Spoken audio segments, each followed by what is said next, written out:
பொம்மை. மாலா கரடி பொம்மை வாங்க ஆசைப்பட்டாள். என்ன பொம்மை தங்கம்? கரடி பொம்மை. உண்டியலில் காசு சேர்த்தாள். அதனால் உண்டியலில் பிகி பேங்கில் காசு சேர்க்குறா. அம்மாவுடன் கடைக்கு சென்றாள். அம்மா கூட கடைக்கு போய் கரடி பொம்மை வாங்கலாம். இந்த கரடி பொம்மையை வாங்கிட்டான்.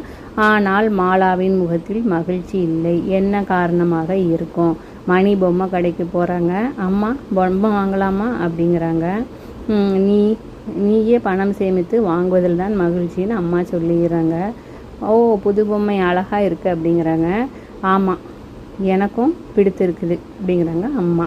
புரிதலுடன் விளையாடுவேன் அப்படிங்கிறாங்க மாலா. அம்மா சரி மாலா அப்படிங்கிறாங்க. ஆனால் பர்வீன் புது பொம்மை வாங்கலையே.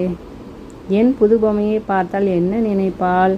அவள் கவலைப்படுவாளா? வா வா பர்வீன், உள்ளே வா. மகிழ்ச்சியாக வருகிறாயே. நீயும் புதிதாக ஏதாவது வாங்கினாயா? இல்லை இல்லை, கொடுத்தேன் அப்படிங்கிறான். கொடுத்தது மகிழ்ச்சியா? அதற்கு நீ என்ன செய்தாய்? ஆமாம், எதிர் வீட்டு குட்டி தம்பி அழுதான். பந்து செய்து கொடுத்தேன். தம்பி சிரித்தான். ஓ சரி, வா, இதோ புது பொம்மை, நாம் சேர்ந்து விளையாடலாம் அப்படிங்கிறா. ஓகேயா? அவ்வளோதான் தங்கம். இதில் செய்து பழகுக. பார்த்துடலாமா? சேர்த்துவா.